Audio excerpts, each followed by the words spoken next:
Well, good evening, everyone. You are listening to Red Pill 78. I am the corruption detector, and this is your Red Pill news for Saturday night live stream.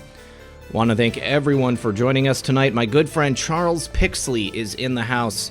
Get ready for another exciting conversation and a full hour of your calls and questions. Every time Charles is on the program, you guys always have a lot of things that you like to ask him. So please, thank you very much once again for joining us. If you could be so kind as to like, share, make sure that you are subscribed to the program, make sure that your notifications are on, make sure that you have put this out on your favorite social media platforms, because it really does help us get through the algos, because we know that they don't necessarily want the truth to be out there. Well, we are going to be pounding the truth into the pavement tonight. Charles and I are going to be talking about the business of cancer. We've got lots of incredible information to go over.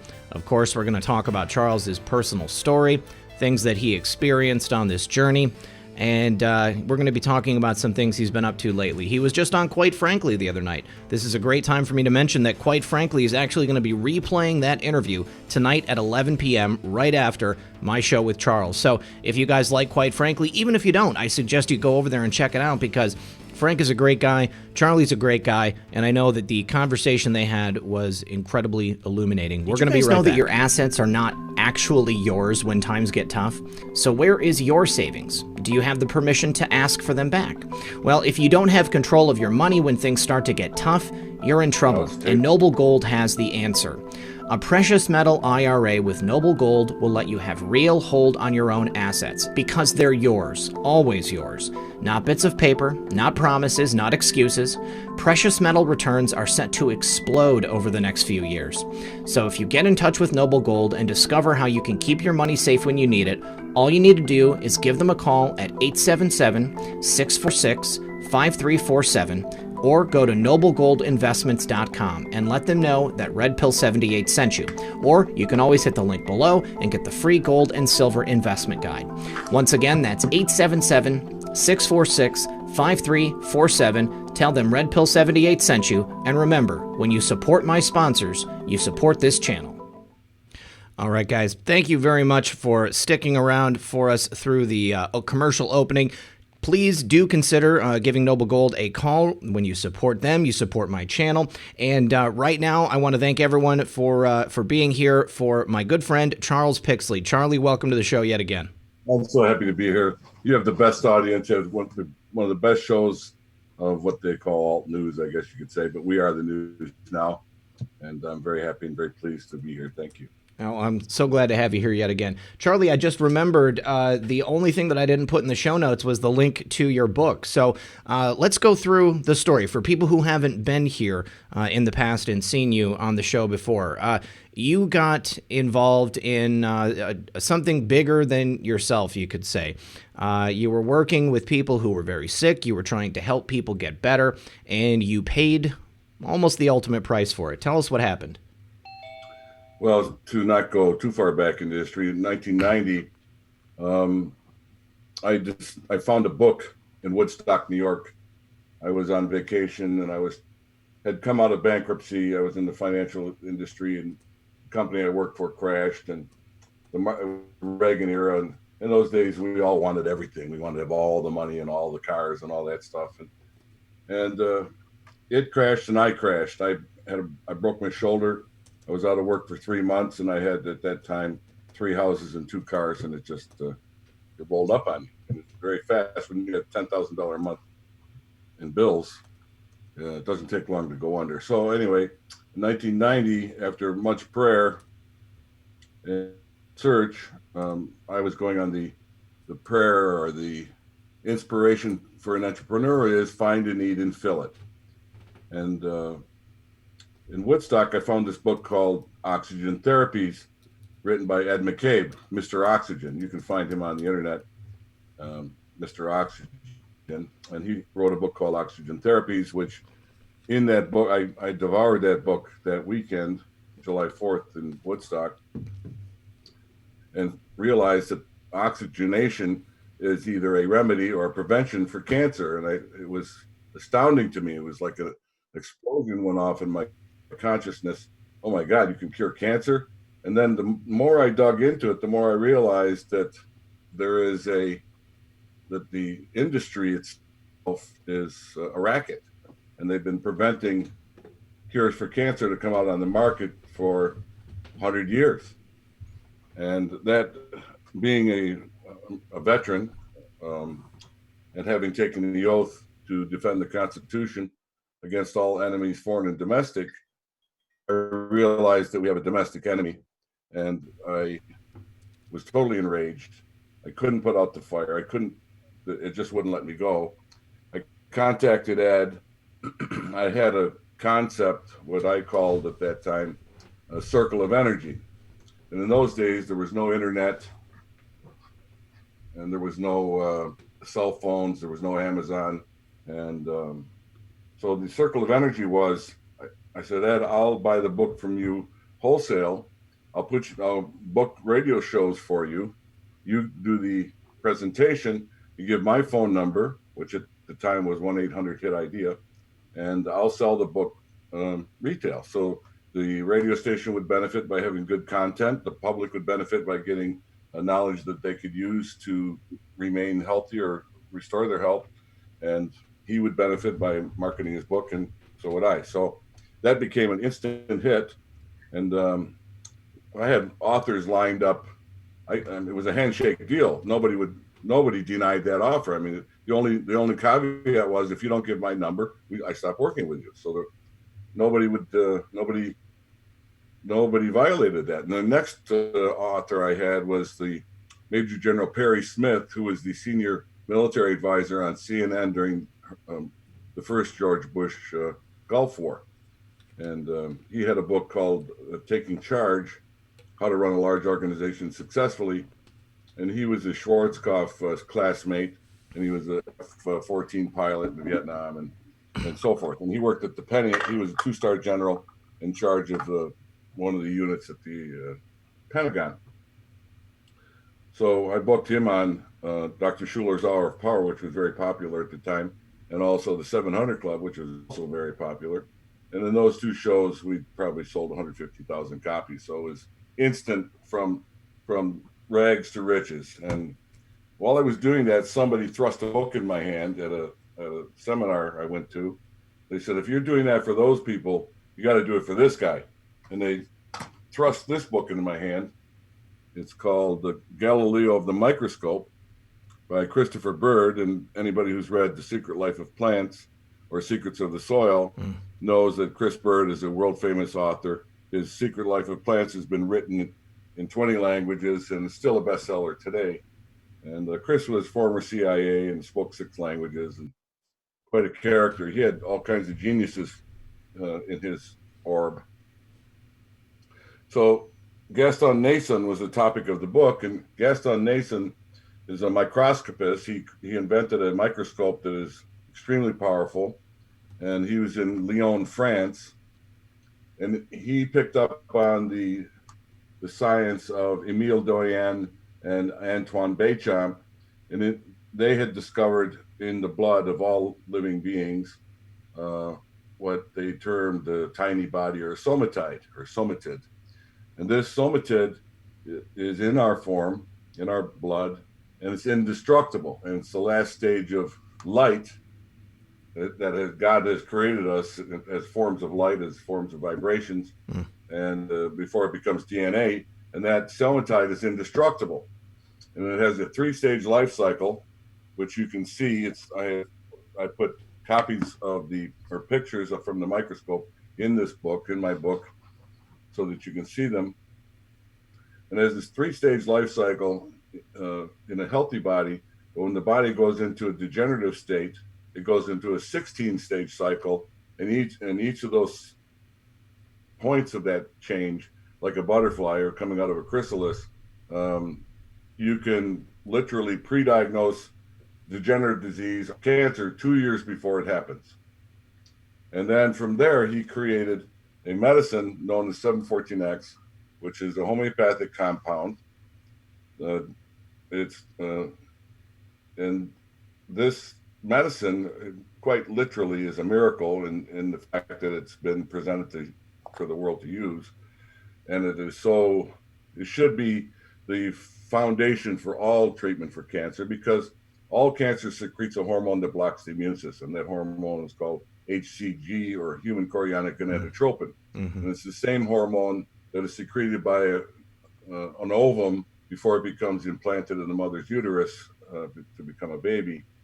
And that's how they test for pregnancies, to check for the HCG in the urine of the lady. And the 714X shuts off that hormone.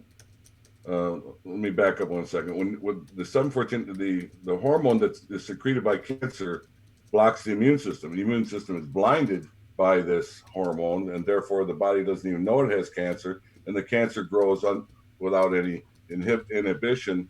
And the only memory the cell has is the memory to replicate. So it could be a liver cell or a brain cell or whatever, and it just replicates very rapidly, and it maintains the growth, but it doesn't retain the memory of its function.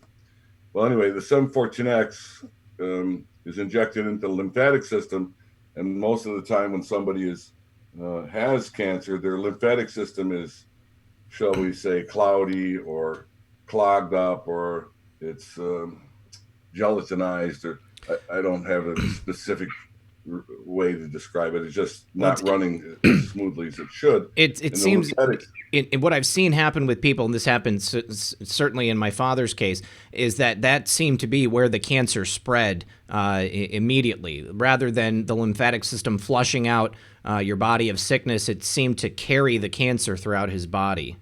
Right, as opposed to carrying out the destroyed cells. Yeah. It's kind of like the sewer system, or I don't know if that's really appropriate to say that, but it circulates throughout the entire body, carries the T cells and so forth, the lymphocytes. And so anyway, the 714X is injected directly into the lymph, and it's only a half cc dose. I mean, out of an eyedropper, like this, it's probably that much is a dose. It's not really, it's a half cc, barely anything. And the first thing that people feel is they feel this warm sensation over their body. And everybody has said they've started to feel a sense of well-being, which is kind of hard to pin down, as they just felt that way. They reported that. So the next thing it does, it shuts off the signal, or the HCG, and then basically it wakes up the immune system, and then the body just does what God intended it to do, which is to wipe out the neoplasm, or wipe out the cancer, or wipe out the tumor, and start to restore the health.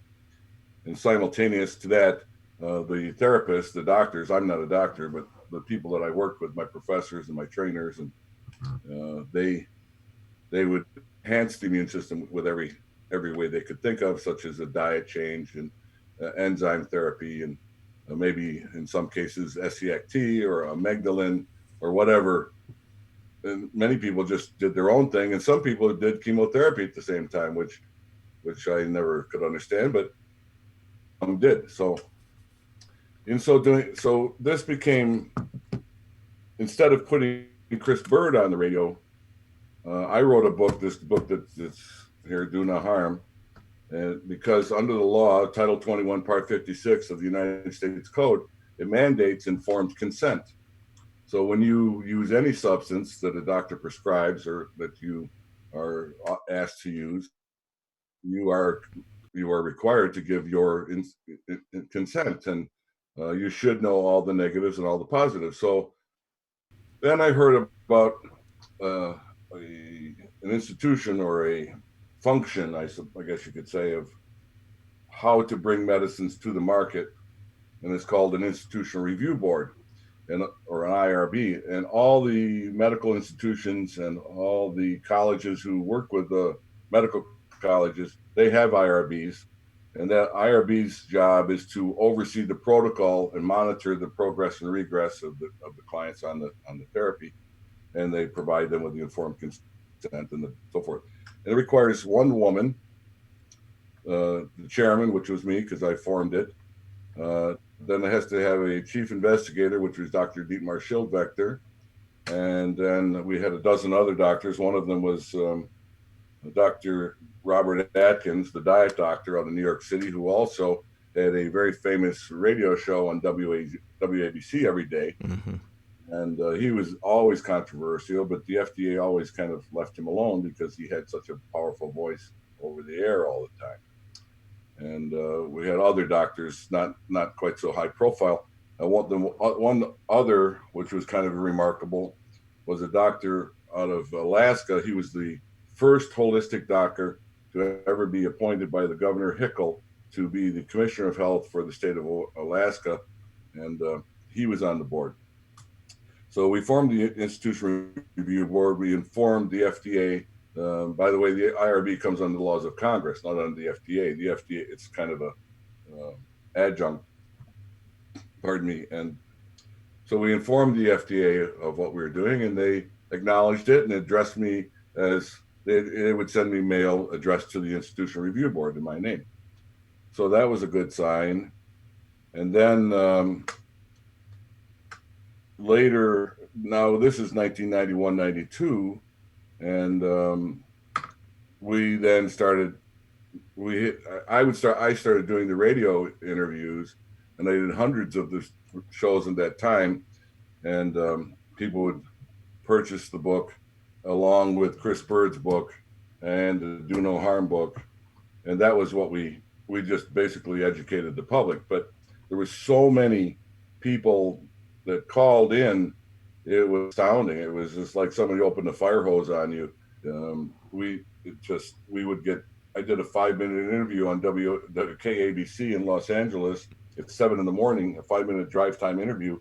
We got 3,000 phone calls. That was 1992. So that kind of opened our eyes to that there's so much cancer out there. It's just unbelievable. And everybody who called us, or everybody who ordered the material or wanted to use the medicine, were terminal. 100% of the people contacted us were terminal. They had already gone through chemo and radiation. And the standard story, 100% of the people would come and say, I went to the doctor. They told me I had cancer. He said I had to get in right away. They did the surgery. They thought they got it all. And then a month later, they told me that I wasn't in remission and that I had to undergo chemotherapy or radiation. And then they told me I was in remission, and I went back again. They said, no, it's come back again. Then they went to either, whichever went first, they went to the other one, either chemo or radiation. And then they were told, I'm sorry, there's nothing more we can do. And so then they would show up. And some of them were just so far gone. It was just, and the stories that we were told were just horrendous. I mean, it's just more, well, it just enraged me even more. So and the amount of money involved in the cancer treatment industry is staggering. I mean, we were talking earlier today, and you said that you've spoken with people who had regimens of chemotherapy which were $25,000 a piece. Right. That's just absolutely insane. And I'm sorry, you had mentioned Dr. Schildvector on your board, and we were talking about the prediction of cancers through a certain test. And our second guest, Kersten, has joined the line. Kersten, are you there? Can you hear us? At any rate, Kirsten's dad, Dr. Schildvector, he was professor of medicine at the University of Pennsylvania. I mean, in my eyes, he's a titan among giants, one of the most brilliant men ever to walk the earth. He had so many skills and so many interests, and he was an expert in cancer, but he broke away from, he was Orthodox for a long, long time. He had his own cancer clinic and at one point. And he when he heard about Nason, it was the same time I heard about Nason. So serendipitously, we met through Chris Bird and Gaston Nason, and I brought this idea of the IRB to him, and he was all for it. He could no longer stand watching his patients die and wanted to do more for them. He's also a world-leading expert in fetal cell therapy, which has been around well over 80 years in Germany, and he's an expert at it, where they implant fetal cells from uh, from from pre-birth lambs. They take the cells from the liver or the eyes or the brain or whatever, and they inject it into your body and helps to regenerate your own uh, organ. And so he also spent 20 years with another doctor or PhD named Emil Chandel, and they developed a blood test that mirrored or complemented Naissance blood test that has four markers. The tests that are used in the industry right now and at large are totally inadequate. I mean, for example, mammograms are dangerous. And if they show anything, they show a lump. And the biggest incidence of cancer is breast and prostate. And without making a joke, it's the low hanging fruit. As soon as they see the lump, oh my God, you've got cancer, and they immediately freak out the people, and they rush them in for mammogram, for biopsy, or mastectomies, and then they're on the conveyor belt, and it just goes downhill from there. The same with the prostate. They measure the PSA, and PSA is a very poor marker of prostate cancer. Some people have had very high PSAs in the 400s even, and there's still no cancer present. So Dr. Schillvechter's test also can pre-diagnose cancer up to 26 months prior to onset, and it has a 3% margin of error. So this blood test is still available. They've made it a little more difficult in getting the blood drawn, but it's still possible. And so that's being made available through Kersten services. Dr. Schillvechter also created a cure for squamous cell cancer and also melanoma. And in roughly 1986, after that was revealed, the FDA showed up his office in Washington, Sterling, Virginia, which is very near Dulles International. And they raided his office. They handcuffed everybody to the lawn up in front of his house, raided his office, and they basically told him, if you have a choice, so you can give up your license, or bigger problems will occur. So he gave up his license, and he became a consultant, and that would take anybody. He would give advice, but he would then, anybody who could or wanted to, he would take them to Germany and treat them. And I'm sorry, Charlie. I thought that Kersten was here on the phone with us, but I accidentally had the number for the audience to call displayed on the screen, so people were already trying to call in and ask you questions.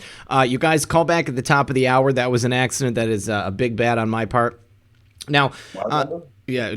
Well, no, the number to people to call in on the show. Oh, okay. But yes, guys, call back at the top of the hour. That's when we're going to be starting the call in. So sorry about that. So, we were talking about some facts and figures. I titled the episode "The Business of Cancer."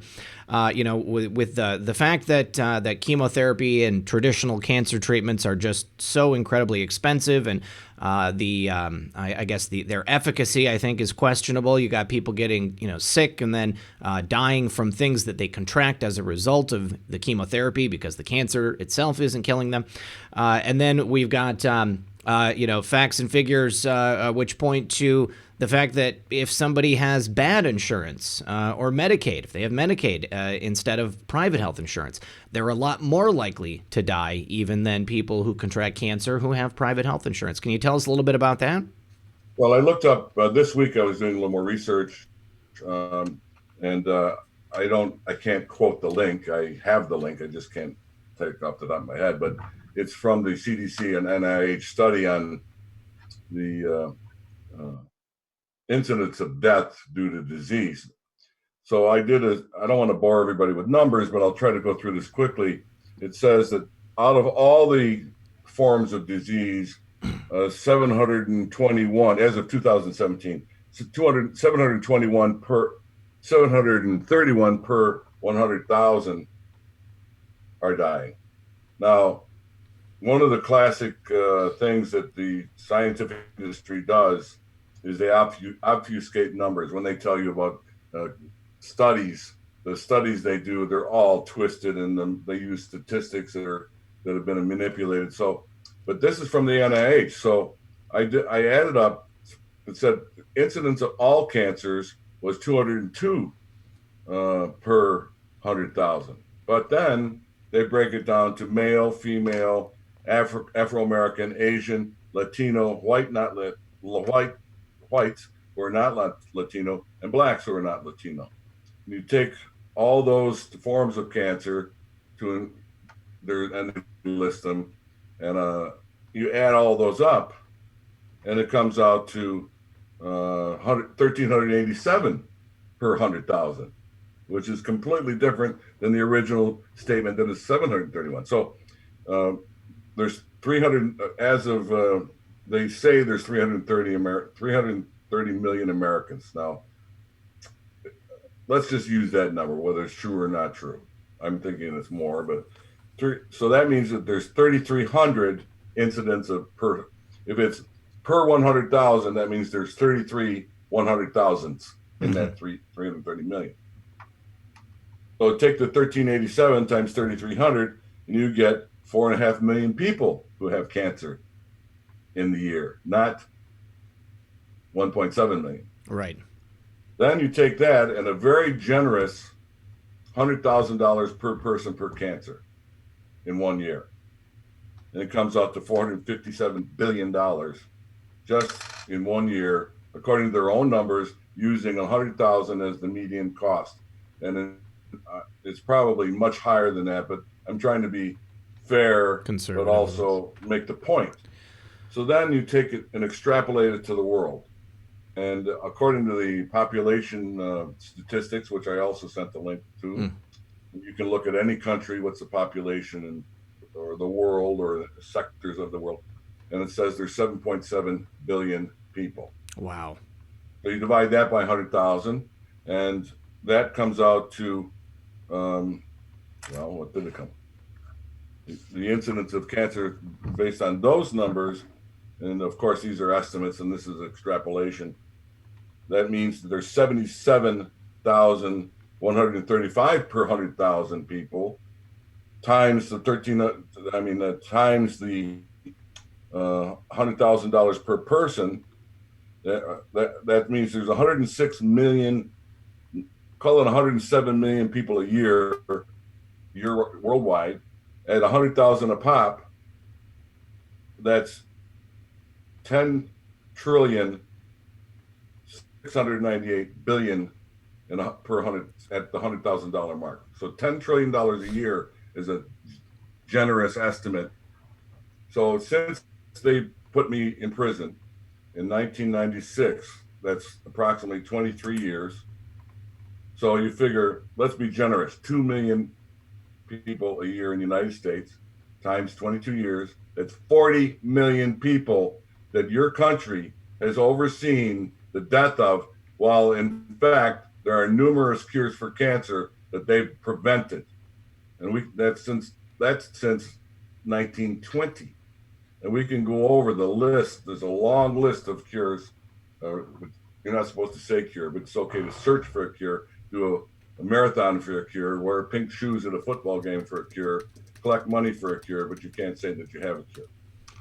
So to recap, that's approximately $117 trillion worldwide in 10 years that have gone into the hands of the medical establishment. That's not broken down, of course, and it would take a lot more research to do that. Hi. Kirsten? Yes. Okay. Thank God you answered. Yes, I'm sorry. I accidentally put the phone number public at the beginning of the show, and I had a couple of other people call in, and I wasn't certain if you were a guest or the caller. So I'm sorry. Glad you're here. I don't know if you could hear the conversation, but Charlie and I were just talking about the incredible amount of money that goes into the cancer treatment industry each year. Yeah. And when you hear a figure like $10 trillion on a global scale, it's no wonder that our governments and our medical establishments don't have much of an interest in coming up with cancer cures rather than cancer treatments. It's a really sad statistic. Right, absolutely. Back in the mid 80s, we already had a figure that the average cancer patient brought in, on the average, $250,000 profit. There you go. So I said 100,000 to be generous. So take that very number times 1.5 more, and we're looking at staggering. I mean, yeah, the war machine or the military-industrial complex is a threat, but I believe that the medical industry is a bigger threat. The medical industrial complex. There's no controls. Nobody oversees them. Congress doesn't oversee them, and I've been saying for 20 years that they own Congress, they own the FDA, and now it's coming out too. I've seen articles, which I sent you one of them. Yeah. It's starting to be repeated, and people are taking note of that in Congress, and you can understand. And so on that article I sent you, it shows how much money was given to the top 10 or 20 congressmen and senators, which is staggering. Do we have the ability to get those kind of figures? Can we see which medical companies and which drug companies are donating to senators and congressmen? I don't know how to share the screen. Down at the bottom, it should say share screen, and then you can click that, and it will give you the option to share a number of windows that you might have open. I need to do a couple of quick thank yous to the audience. Carol Blitz, thank you for the early super chat, said, looking forward to tonight's show. Not sure if I'll be home during the broadcast, but I wanted to support RP78. Thank you for that. Sheila Bedridden Bear and Big B67 have both joined as members. Thank you for that, guys. I appreciate you both. Dana Finkler says, 1 week sober, where we bark one, we bark all. Hashtag thick ankle dog face. Dana, I'm proud of you, buddy. Keep it up. Your life is guaranteed to get better for you. Kim also joined as a member. Thank you, Kim. God's daughter said, am I being too impatient or naive to ask how we can get 714X? Well, you used to be able to get it through Charlie until the federal government put him in prison for helping save people's lives, but we'll go over that.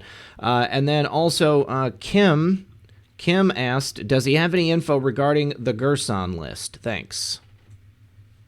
Charlie?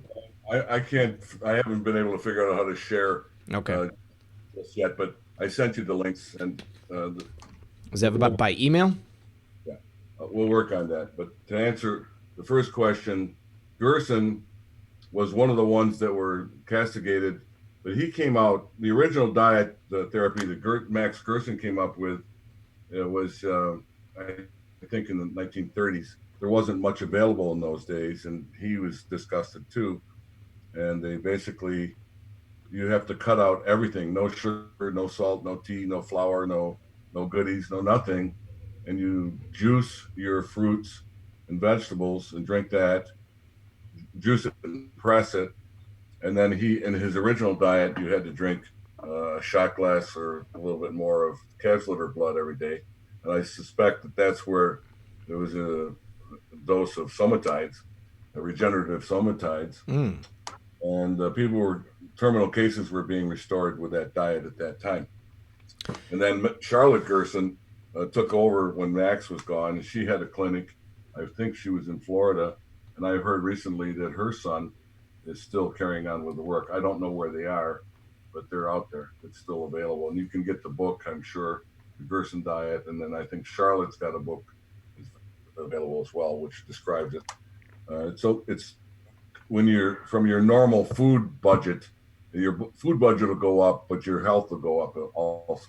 So no matter how you cut it, these things are not covered by insurance. So all that money that we poured into insurance, when it comes down to it, it's going to cost out of pocket. But let's say you spend 25 grand over 2 years to restore your health and eliminate the serious disease. You pay more for a car. Absolutely. And my whole, if you want to call it a campaign, is that if you go to the Old Testament, Hosea 4:6, even though it's misquoted, my people perish for lack of knowledge. That's a misquote, but still focusing on that particular misquote, we perish because we have not been trained. We're not taught in school. We don't take the time, or we can't take the time, or haven't taken the time.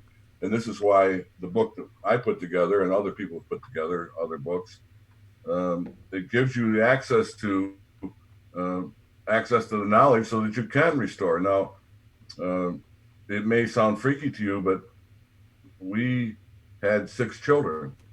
My wife and I, at the time, I'm not married now, but we had 6 children, and we never had a health insurance, nothing. When my youngest son broke his wrist, I took him to the clinic. They set his wrist. I paid $800, and on we went. We had a kit that came from Byron. It's a homeopathic company. It was a beautiful little box of 59 remedies, and we taught the kids how to use a pendulum to determine. And they would go in and look at the manual and figure out, and they basically treated themselves. So we were fortunate in that we did not have any major acute care needs other than a broken bone. We didn't have any diseases to deal with except your everyday run-of-the-mill stuff, and they healed themselves through these remedies. Like with the flu, there's a very popular one. Maybe people have used it. It's called oxalic-acinum. I'm sure almost everybody's probably used Tiger Balm or Arnica montana or belladonna for the babies who have teething, and the homeopathic teething tablets, and there's homeopathic stuff for people who have sinus issues during the pollen seasons. And so homeopathy was the predominant 65 to 80% of the American public up until 1935 used homeopathy as their go-to medicine. And in 1920, when Rockefeller and Flexner and Carnegie set about to alter the educational system as well as the medical system, they set up the FDA. One of the first things their whole campaign was to destroy homeopathy, destroy chiropractor, destroy naturopathic medicine. And the way they did that was that Rockefeller would fund students to go to his colleges, such as University of Rochester and all the other medical schools around the country. Here in Rochester, University of Rochester Medical School, which I always have loved. It's a beautiful school. If you go to the hospital library, on the wall there's a big brass plaque, John D. Watt Rockefeller, that's been there. It's been there. So he funded the students coming into his system, and the homeopathic schools did not enjoy such backing. So the school gradually disappeared, although it's still out there and it's still legal. Congressman or Senator Royal Copeland from New York was the dean of medicine at a homeopathic college in New York City, and he became the commissioner of health for New York. And roughly in the 1902, 1906, I forget the exact years, but in the days when they formed the Food, Drug, and Cosmetic Act, Royal Copeland saved homeopathic materia medica and grandfathered into the Food, Drug, and Cosmetic Act so that it's there and grandfathered in. And even as we speak, the FDA is still trying to chip away at your right to have homeopathy. So it's imperative for the American public to become knowledgeable, both for their own personal families and themselves to be healthy, but also because the only way we can fight back, the only reason we are in this state is because we were either put to sleep or we allowed ourselves to go to sleep, and it's time to wake up. Absolutely. Now, let's bring Kersten into the conversation. I mean, you were talking about, taking over your own healthcare. Kersten, let's talk about the work that you're continuing, that your father was involved in. The blood test and Yes. the enzyme therapy? Yes. The blood test is still available. We send kits out to people for a blood draw. Simple blood draw that they can send back to our office, from where we send it to our laboratory, and we have results usually within about 8 to 11 days. And had a phone call tonight of a lady whose sister is in stage 4, diagnosed October 23rd, cancer throughout her body. And we had a discussion about how my father had a chance, through using the blood test for so many years, monitoring people who were using different therapies, to see exactly what was effective and get rid of what wasn't effective. And generally what we like to do is really watch something, test it, and see it for several years before we recommend anything, so we don't have to apologize or change our mind or, wait for some people to have recalls. So his general approach was to try to flood the body with a life force, from natural organ regeneration to detoxification to using vitamins and minerals, all based on the foundation of enzyme therapy, which really is the life force. And as Charlie already mentioned, they're filled with healthy shaped somatids, which you find in fresh, young, living blood of every organ that has the most regenerative properties in it.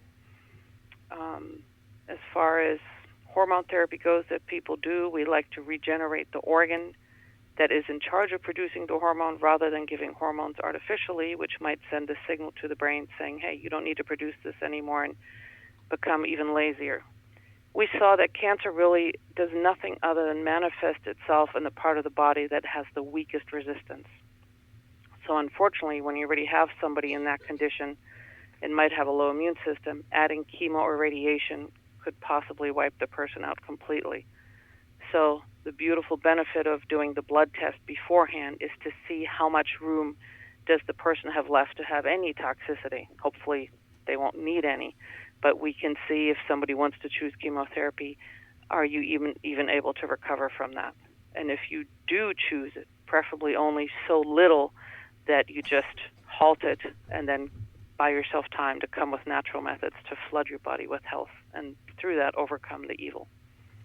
Now, I did want to mention that I myself ordered this test, and Kersten, you had said that you would help me, try to get it taken care of. I've recently had to change my health insurance, so I lost my doctor, and now I have to get set up with somebody else. But what generally should someone do to, I guess, expedite the possibility of having this approved by their health insurance? Or is there some tips that you can give us? Because I've gotten a couple of emails from some other people asking to get in touch with you as well. Okay. When my father was alive, it was much simpler because he was the medical PhD covered by Blue Cross and Shield, and we had a provider number. Since he's gone, I'm not the medical doctor. I'm a facilitator to the laboratory and a healthcare professional, but the credentials that the insurance company wants to see would come from somebody's own personal doctor. Now, if somebody wants to educate themselves about the test and look at it and say, okay, I'll put myself behind it to write a script for you, that's all well and done, though they may be restricted again through the medical industry, as Charlie mentioned beforehand. Even back then, we usually let the people deal with their own insurance companies. We would send a receipt out showing the codes that are related to the payment for the individual blood tests, and let the people, submit it. I had a gentleman recently who has a health savings account, and anything he pays towards his health is covered. And I think things like that are possible through, trying to think of the name, some of the Christian insurance companies. They're not insurance companies, but they share the medical costs of things. And I believe yes, I know what shareable. It's like a health savings collective or something. You can still get a portion of your money back by submitting. What if you go into what I call a doc in the box, or a walk-in clinic, not your own doctor, but just there are clinics all over the place that if you need to have a certain kind of test to get employed. I have a DOT license, a Class A license, and every second year, I would have to have a physical for the DOT. And there's walk-in clinics, and you pay them $75, and they give you a certificate. And I believe that those type of clinics, if you are if you're willing to pay for your own blood test or your blood draw, that's going to be a lot easier than walking into a sponsored clinic, such as a Blue Cross sponsored clinic or something like that. So you have to be a little bit creative. You have to take charge of your own thing and not get despondent, but you can still get it drawn and then get it back to Kersten. And then you submit, if you have to pay, most of them don't charge, but if you have to pay, then you submit that along with what you paid for the test. And because there's nothing illegal about it, included in the Do No Harm book, there is a copy of the letter that Dr. Schilvector sent to the head of Medicare, and the test there's nothing strange about it. It's just a standard test, and there probably is a code, and I'm going to search it out and find out what that code is. for Medicare billing. But for the cost of the test to get it done, it's as close to a guarantee that you're going to get as to finding out exactly where you stand in terms of your physical health, whether there's any cancer whatsoever. You may have been told you have cancer when you don't. You may have been told you're stage 4 and you're not any stage. So it can be used both to confirm or deny, or to track as you progress or regress through your chosen treatment. Now, Kersten, can you tell us what is it that you're seeing in the blood test that's allowing you to predict that someone will, in the future, contract cancer? Well, we see the early risk of immune-deficient disease, which in the subject of cancer, it's a guarantee pretty much that it's related to your immune system. In my own case, I was just a shade away from it. One of the markers we do shows in established cancer, shows still existing primary cancer. If it's not been diagnosed, it shows early risk.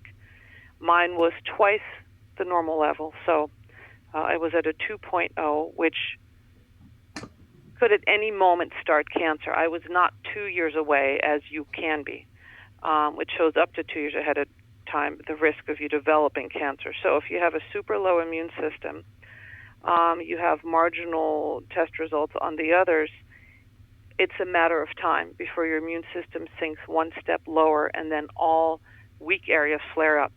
How soon you are to cancer depends on your overall health, on how you've treated yourself, but you don't want to wait till you're at the last stage and then things can get out of control. So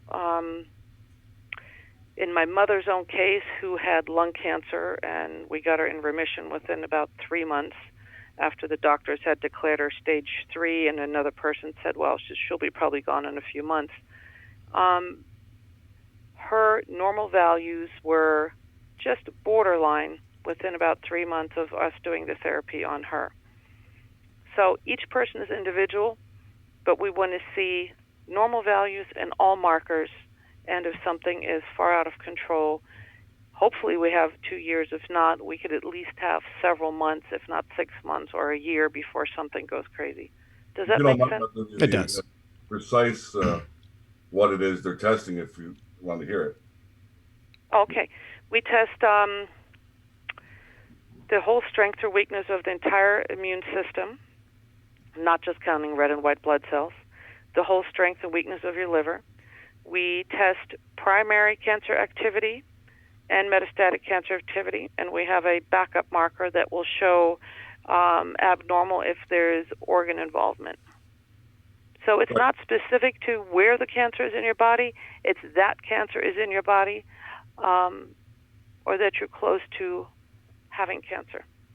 Right, so it's HCG, HCG test, PHI, the key enzyme in glycolysis, which is greatly increasing cancer cell, GGTP for the liver function, and the carcinoembryonic antigen, or CEA, and the DHEAS, which, by the way, DHEAS, the sulfur, correct, which tests the immune system.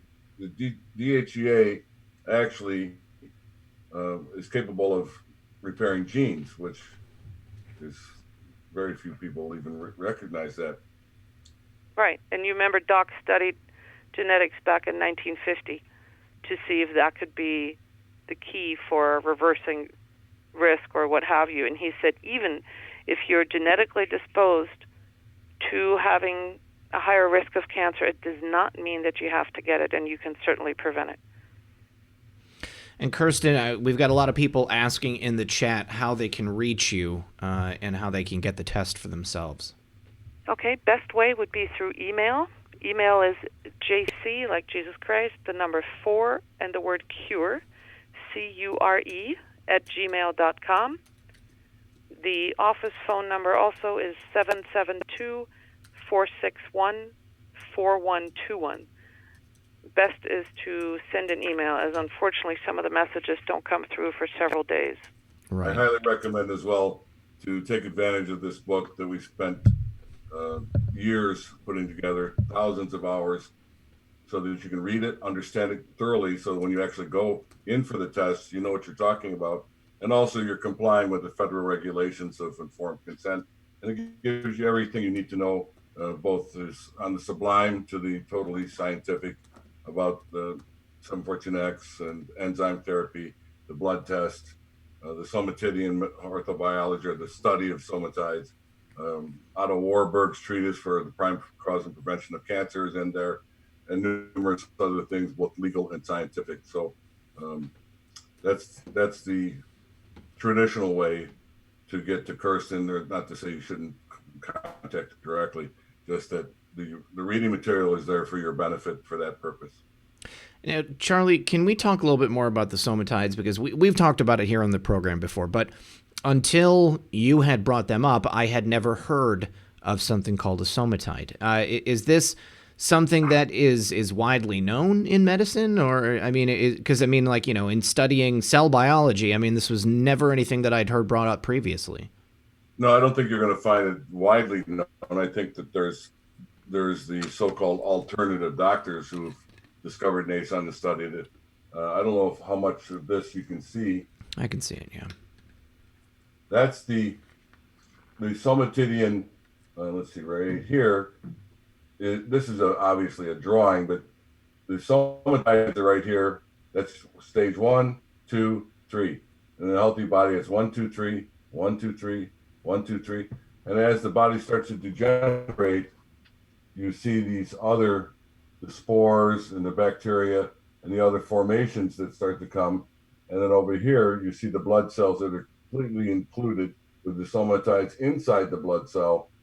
And that's where you can specifically say you have a terminal disease. And this, you can see them actually. Here's a picture of the somatides, although it's black and white. It would come in color. Here's the somatide blown up at, I can't read it from here because it's backwards. It's 20,000x, 20,000 times. And these are the somatides. They're indestructible. They're a form of light. It's the last stage of light that, as God said, let there be light, if you will. Last stage of light before it becomes DNA, which then becomes you.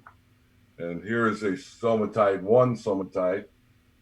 Large spore, stage 2, 30,000x. Then you go to stage 3 here. So those are the 3 stages to begin. Then you can see them. This was back when we were doing this. Excuse me 1 second. My battery just told me I'm losing charge here. Okay. I apologize. There we go. No problem. So back when we were doing it, nason created a adapter that any clinic could put in their microscope, and they could see exactly what he was seeing. Here comes, this would be the microbacteria with inclusions at 16,000x, the stages 7 through 10, 7, 8, and I'll turn the page in a minute, and you can see these. So everybody was able to see them. And last time we were on, we had Rick Kyler. Maybe some of the people remember Rick being on, but he bought his own microscope and his own adapter and learned how to do it. And there you see at stage 16 where it's dumping. It's like the chrysalis, you know. Nobody ever knew that we're like a butterfly. We have multiple stages in our system.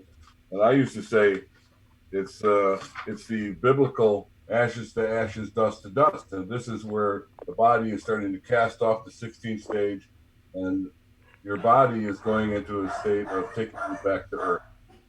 Then on to, I mean, I don't know if this is boring everybody or not, but there's blood cells, and the somatides are right there. Very small. Here's somebody with cancer, the beginning of cancer, right here. And that's observable. In this case, you have to be present.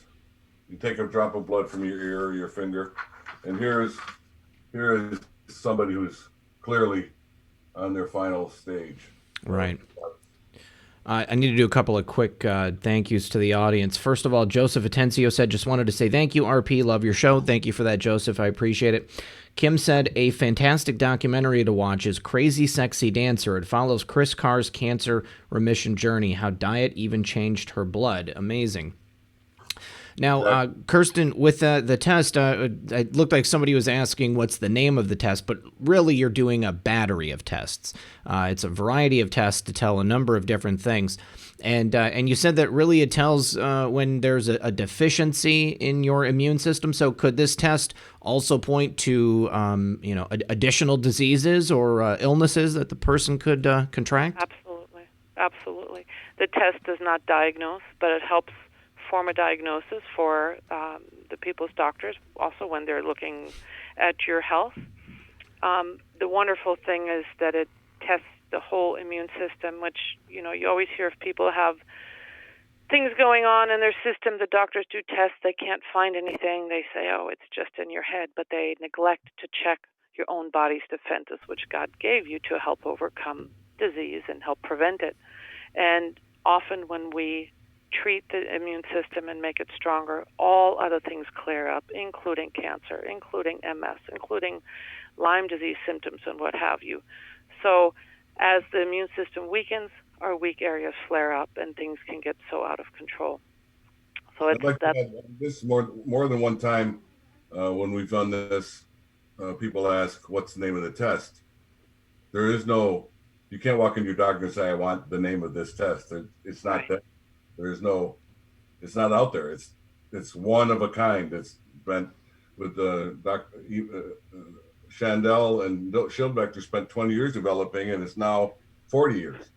Right, and you can't go into a local laboratory and even put the individual tests together and get the same outcome because the machines aren't calibrated the same way. Each test by itself here in the U.S. laboratories has an up to 60% inaccuracy rate. So forget trying to base your life on that. It's had the names anywhere from cancer spectrum and immune profile blood test to CA profile, cancer profile, and immune system. So my dad's specialty was early detection, prevention, and rehabilitation of cancer. His first specialty was cervical cancer and ovarian cancer when he was an OBGYN before he went into oncology specifically. So it's always been centered around finding it early, preventing it, rehabilitating the person in whatever shape and form they need it. And he always said it's the stone in the mosaic for each person that we need to find and help them with. Not every person is the same. Each human is unique. Well, let's give an example here, because I can imagine, I had some people ask me before, well, what now? I've taken this test. I've been told that I'm very likely to contract cancer. What would you provide recommendations for people, things they can do to increase the health of their immune system? Absolutely. Same thing I've done for myself. If I want to prevent it and there's a risk that I have it, I would immediately cut out the foods that would contribute to it. I would invest in the supplements that would regenerate my energy, my health, help me to, it all works together. I end up sleeping better, I have less stress, my body detoxifies. The enzymes alone help me heal 50 to 75% faster. I try to take a little bit higher than a maintenance dose so I can overcome things faster. I can prevent my regular diseases. I do have to say the occasional flu where you have a fever maybe once every 2 years is actually a good thing to exercise your immune system. Mm-hmm. We've had people that haven't been sick in 10 years and they're in the gym and they might be bodybuilders. They look beautiful and wonderful, but all of a sudden they develop cancer and their system completely does not know how to fight anything major. And so having the occasional cold or flu is great to keep it exercised and know how to fight. If you don't mind, this is the list that Dr. Schildbecker gave me of what this test, from his perspective as a professor of medicine and an oncologist, this test is for prevention of disease, establish an individual baseline of health, determine immune defense system status, determines activity status such as primary and secondary malignant diseases, not possible with the status quo scans or MRIs, It allows the exact monitoring of response to whatever treatment chosen by the treating physician or patron, conventional as well as unconventional, permits the exact and scientific determination of remission in the patron, establishes cures over a long period of interval testing, and prevents the recurrence or relapse of disease. It's great for it eliminates the need for a double-blind study because its high degree of inaccuracy, certainly from epidemiological scrutiny. It eliminates randomized trials, provides early risk factors for malignancies such as true prevention, therefore complements cancer search at too late a clinical stage with reduced survival chances in mammography and colonoscopy, and it provides the exact clinical biochemical parameter results for effectiveness of new substances. Very true. All right, I am putting the phone number on the screen, guys. I'm also putting the U.S. Numbers to call in if you guys have questions for Charlie and Kersten. And that's going out. And now that's also going to be in the description of the video below. Now, in today's world, it seems like we are at a marked disadvantage when it comes to keeping our health up, keeping our immune system up. Every time we turn around, there is something new being introduced into the environment, whether it's chemicals or poor quality food, lack of vitamins, processed foods. Do you have either of you have a regimen that you kind of look to make sure that your health is kind of at a baseline? Kirsten? Charlie, I didn't hear you. Who No, goes go first? ahead. Well, Well, I like to do the test every 6 months. Okay. To see where my numbers are. I've noticed that feeling healthy and being healthy isn't always the same thing. I certainly watch my energy level. I try to keep an eye on getting the nutrition I need, that if I don't always do supplements, I do juicing. I always have a harder time bouncing back after Thanksgiving and Christmas because I do enjoy sweets. But I know like that pie. Sugar is a friend on our tongue and an enemy afterwards. So I always make sure that I take my enzymes regularly. I'm not the youngest person anymore, so my immune system isn't as fast as some of the others, but I want to make sure that I keep my energy, that I can run, I can work if I need to from 8 a.m. until 8 p.m. I also have a 9-year-old child who keeps me on my toes. And once I start losing energy and just find that I'm napping too much, it tells me that I'm not living up to my full potential. And there's plenty I can do, especially cutting out sugars and processed foods and eating as whole food as possible. Excellent. All right. Well, we do have 3 people waiting. I'm going to say thank you to Dana Finkler. He says I should hook up with Sam to get Eddie Bravo on the program. I'll talk to Sam about that. And Jack Konopsky, thank you very much for that super chat. Appreciate that, buddy.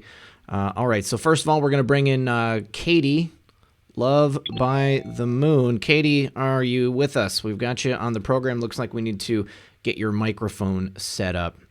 But yeah, guys, please join the conversation. I know that people always have many different questions about different types of treatments for cancer. I don't know that we can answer about other treatments realistically, but if you've got specific questions about 714X, I know that Charlie can answer those. If you've got specific questions about the test or about health and nutrition, I'm sure that Kersten can answer those. Katie, are you there? Yeah, I'm here. How are you? I'm excellent. Thanks for joining us. What was your question for Kersten or Charlie? Well, actually, it was just kind of a bit of information for your callers. Okay. My mom just was recently diagnosed with breast cancer, as well as my sister. I'm so sorry to hear that. It's okay. One is chemoing and one is not. So anyway, just the information for the viewers. When your parent comes up positive for cancer, whether you're a minor or an adult, they can do a DNA test that is covered by their insurance. If they come up positive, you can get the test with your DNA as well for free. And I just wanted to let people know that. Now, if it's negative, then there's no point in really taking it, because it's something on yourself to do, I guess, is what I wanted people to know. Thank you, Katie. But I might add to that, cancer is not genetic. You might have a predisposition because of your life on Earth today. Everything's been weaponized: the water, the air, the food chain, the radiation pouring out of Fukushima and everywhere else. Cancer is really not a genetic disease. That's a misdirection. I agree with you. I do agree with you. I had cancer when I was 24, so I know. And it tried to come back. So my only suggestion is to everybody, like they were saying, is eat your vegetables, eat clean, and a lot of antioxidants. And sorry, I'm having a malfunction here while I'm talking. My mouth is really dry. But yeah, just do that. Do what they're saying. They're like right on track. Seriously. Thank you, Katie. When we had Rick Kyler on, he insisted on alkaline diet or pure plant food diet. If you look up pure plant food diet, we used to say macrobiotic, but if you're staying with plant food diet and lean towards the alkaline foods, I think there's 3 body styles from what I understand. And I'm not really a good one to give advice on dietary when I'm, pudgy. So I try to steer away from giving advice about what to do for your diet. But when you have cancer, clearly you have to cut out the sugar and you have to eliminate that which puts fuel on the growth of the cancer. And you should oxygenate yourself. As we know, the prime cause of cancer is being lack of oxygen to the cells. So there's, as Kersten said, easily digestible foods, and no pork and fish, and organic as much as possible, and flood your body with minerals. And there's still more custom ways to answer that, but definitely as a start, to eat as healthy as possible. And by the way, the reason this proteolytic enzyme that we use, it's not readily available unless you know what it is, and you can't get it in a health food store, but it helps the body to alleviate. You have to detox your body, because if you're eliminating the cancer, your body's going to be overloaded with toxins more than it already is. So certainly lots of water, but the enzyme helps to, they used to say coffee enemas, which is kind of gross, but hey. One of my guests talked about that in the past. I heard her say that, and I was like, what? There's a lot of, but we always said that 714X should be the foundation, the building block. You start there, and then if you're using B17 or Laetrile, Hoxie's therapy, SEACT, there's a dozen more that I'm not coming to mind at the moment, but build on that. But you hear all the time, and you'll see it in the chat room sometimes, not necessarily. I can't see it today, but somebody says CBD that cures everything or whatever. They'll make they'll offer their assistance, and it's great. But if CBD were the answer, you wouldn't be able to get it. So just like with 714X, that's a good point. It was approved in Canada, 714X. It's still approved, but you can't get it unless you're terminal, and then you have to get a doctor's permission to cure yourself in Canada. So they gave the authority in Canada after Nason won his court case in 1989, but then they took it away. And now with President Trump has given us the Right to Try Act, which is built on Title 21, Part 56, informed consent, which we discussed, and that's why this book was put together. So you now have, he's telling you have the right to heal yourself, but you have that right in the Constitution, the right to life. And who said you can't have it? They said you can't have it. Are you going to let them tell you what you can do to save your life? Well, what happens? You go in, you get on this conveyor belt, you get your surgery, get your chemo, get your radiation, and then you say, well, then you hear us on the radio or something, and you want to try. But now you're already totally depleted. and you're at your last breath and you have no money because they've cleaned you out. So this is a prevention. The whole idea of our presentation is prevention and preparation. So prepare yourself. Knowledge is powerful, and this is the evidence that the knowledge is powerful. We're not trying to sell you medicine. We're trying to sell you into learning about medicine so that you can take care of yourself.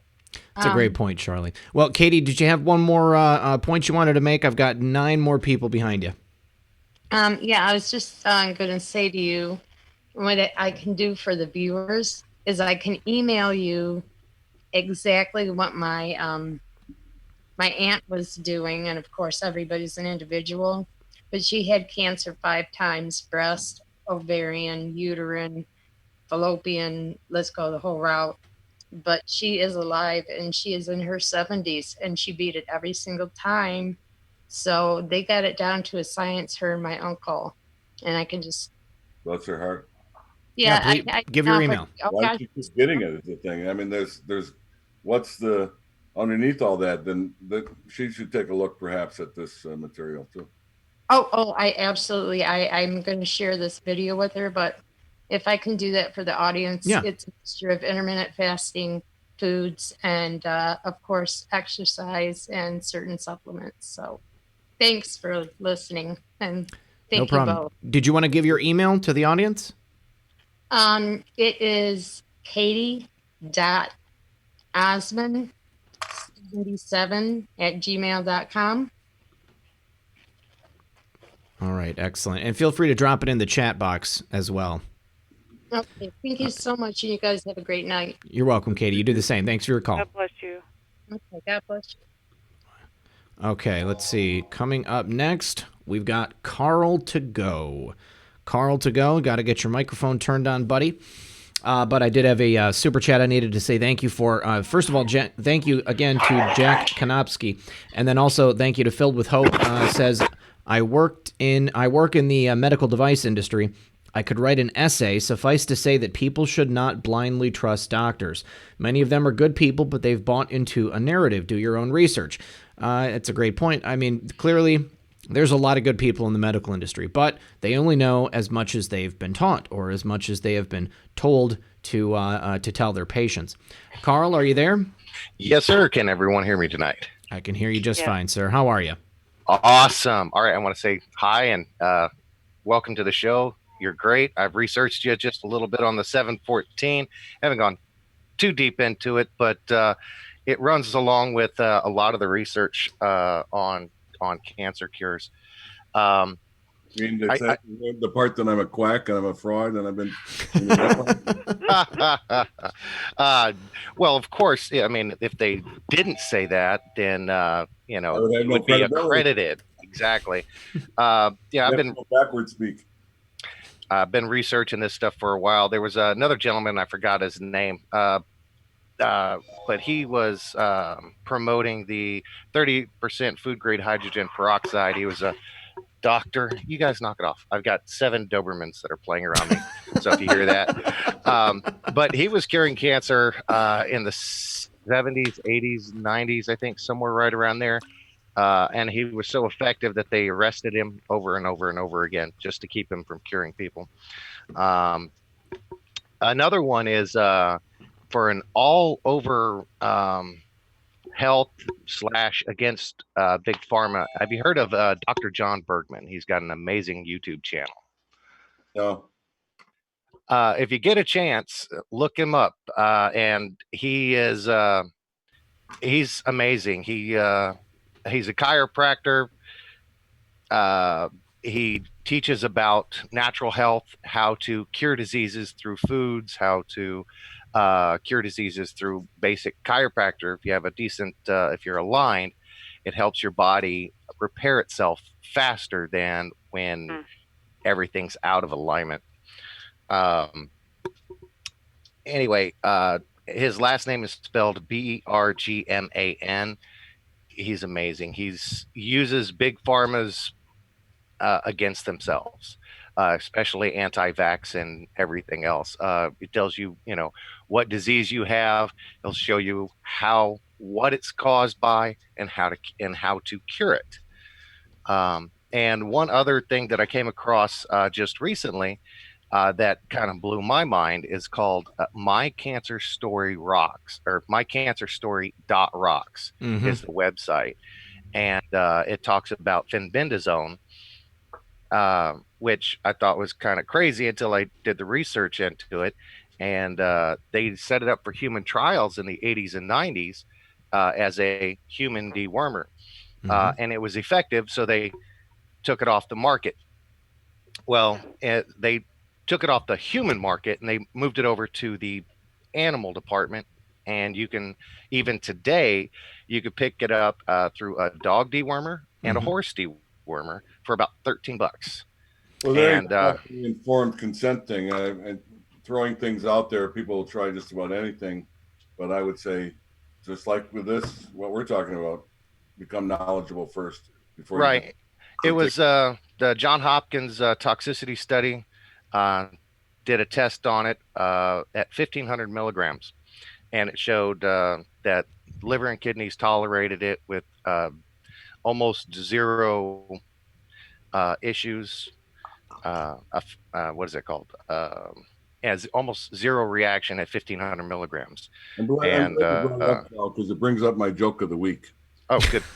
I like jokes. If you believe in Darwin and that we evolved from apes, then perhaps you should be seeing a veterinarian.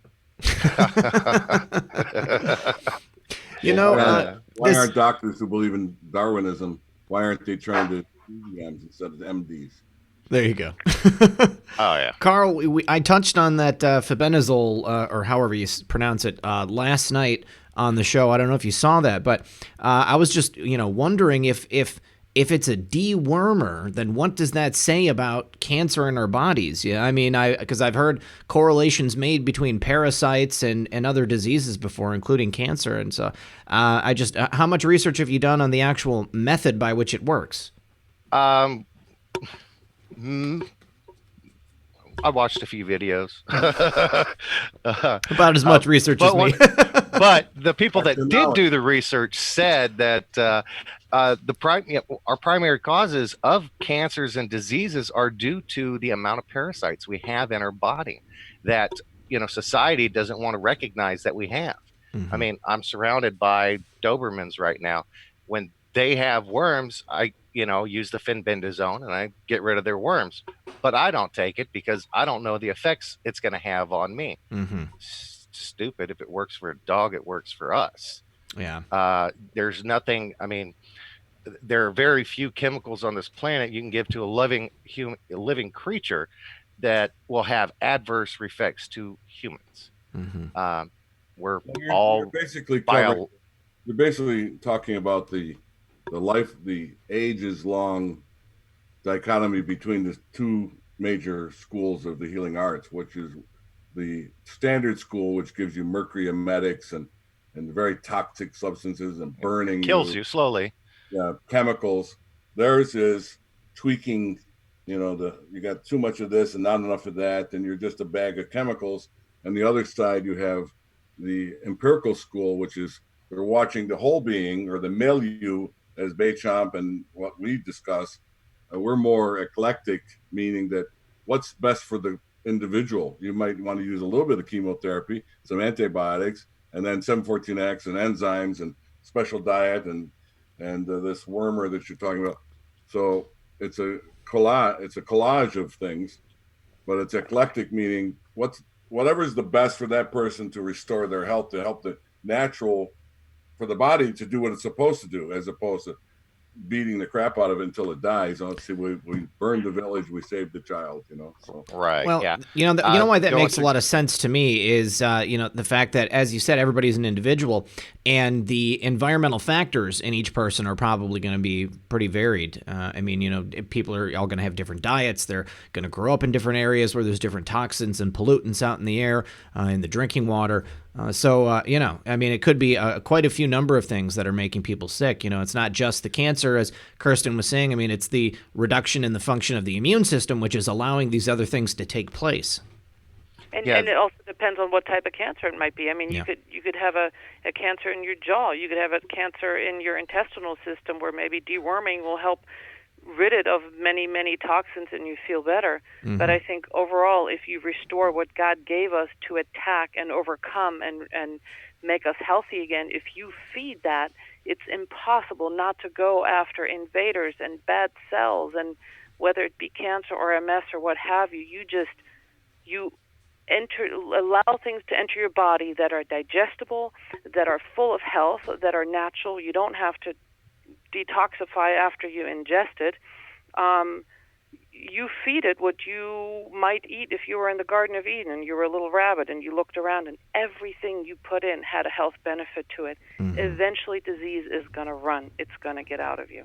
Absolutely. And depending on how far along you are, what toxicity you've endured, you might have to raise whatever you're going to do. You may have to megadose on the life force you put into yourself. But it's rarely just one thing that will restore a person. Well, the interesting thing that you mentioned, it's kind of funny because this kind of contradicts that just a little bit, is that the gentleman that started this mycancerstory.rocks, Joe Tippins, was it? He went into the hospital with stage 4 lung cancer in one lung. After chemo and traditional therapy, it reduced the mass temporarily, and then it exploded all over his body. He had metastasized neck cancer, lung cancer, stomach cancer, liver cancer, pancreatic cancer, and bone cancer. And he said, "You've got less than 3 months to live. There's nothing we can do for you. You're gonna die. Have a nice life." And the doctor actually sent him to a veterinarian, and the veterinarian turned him on to this fenbendazole. And in less than 2 months, we're talking 45 days, all of his cancers throughout his entire body were completely eradicated. All of them. Fascinating. I've seen people lay on hands on people and pray and have it be eliminated immediately without supplements. I've seen supplements and prayer and help, but you never know. And sometimes a lot of other things get credit and God's healing doesn't. But it's a beautiful story for him. Absolutely. Well, his regimen did include vitamin E, curcumin, CBD oil, and a lot of prayer. He had a large community that did pray for him constantly. So that was great. Carl, I want to thank you for your call, buddy. We've got 9 more people, and we've got 40 minutes left in the program. Bless you, brother. Thanks for having me on. Love you guys. Godspeed. God bless. And the guy's name was Dr. John Bergman. Dr. John and Bergman. MyStoryRocks.com or MyCancerStory.rocks. Awesome, dude. Thanks for the call. It's always a pleasure. Yes, sir. Talk to you soon. God bless. Bye. All right. Coming up next, we've got Dana Finkler. Dana, you are on the air. We just got to get your microphone working. Obviously, many different people have tried many different things, and it seems like people have had a lot of different positive results from these different varied treatments. Lots of people talking about CBD now. I do find you made an excellent point earlier, Charlie, when you said that if you can get CBD everywhere, more than likely that's not the answer. But, it does seem to give people a lot of good results for a variety of ailments. Notably, people with seizures. I noticed a couple different people in the chat earlier saying that for seizures, it definitely helped them. But I think that the big difference with CBD is that they have found a way to monetize it. They've gotten it to a science where they can distribute it in the same way that they're distributing alcohol and cigarettes, except it's something that's doing a positive. I mean, you can purchase CBD at American Eagle, which is a popular teen clothing store. You can get it at the local liquor store. They've got it. They sell it on the shelf right next to the vapes and the cigarettes. Dana, you're on the air, bud. How are you? Hey, doing well, man. Excellent.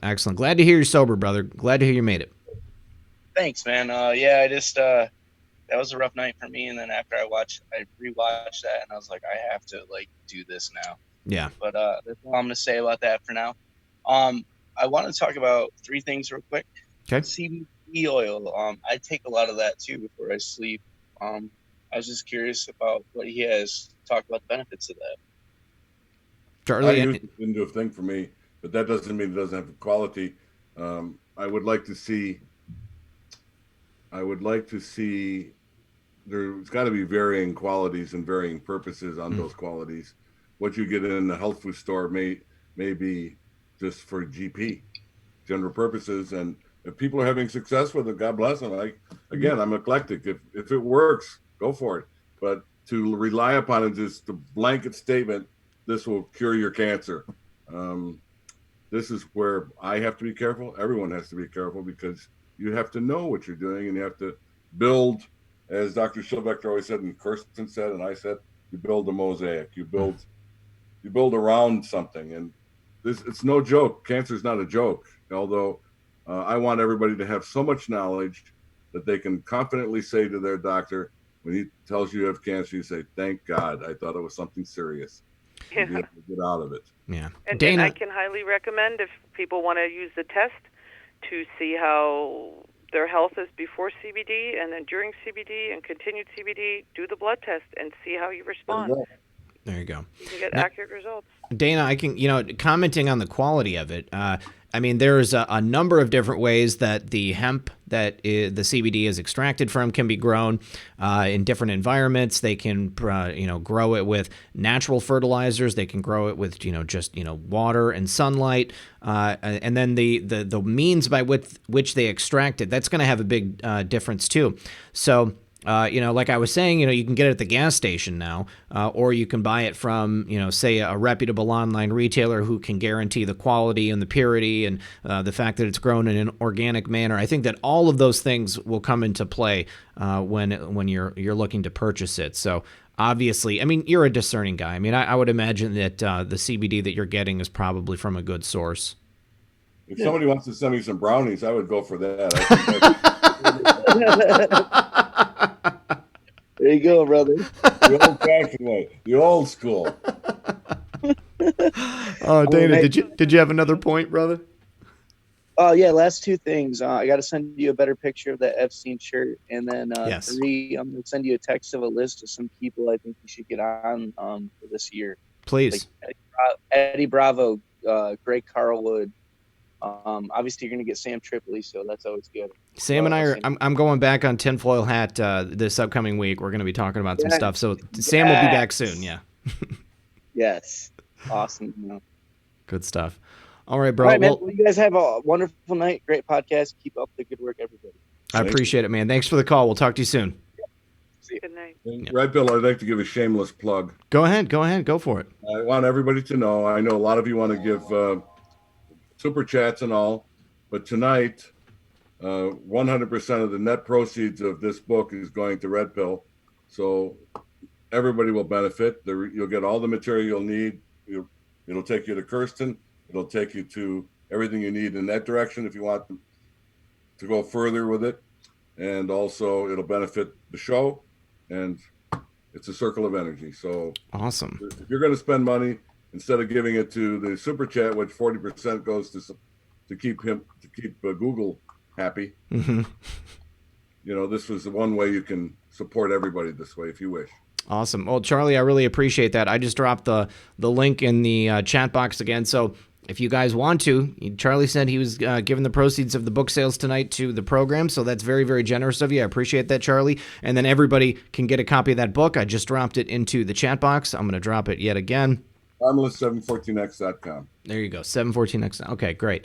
All right, let's go to the next caller. Looks like Aaron, long-time caller, many-time listener as well. What's up, Aaron? How are you, buddy?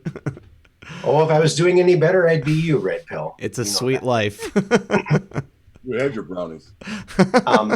Great guest, great show as usual. Thank you. Top notch. I have a friend who went through sepsis, almost died from sepsis, and has congenital heart failure and lots of other things, neuropathy and lots of things, but the congenital heart failure.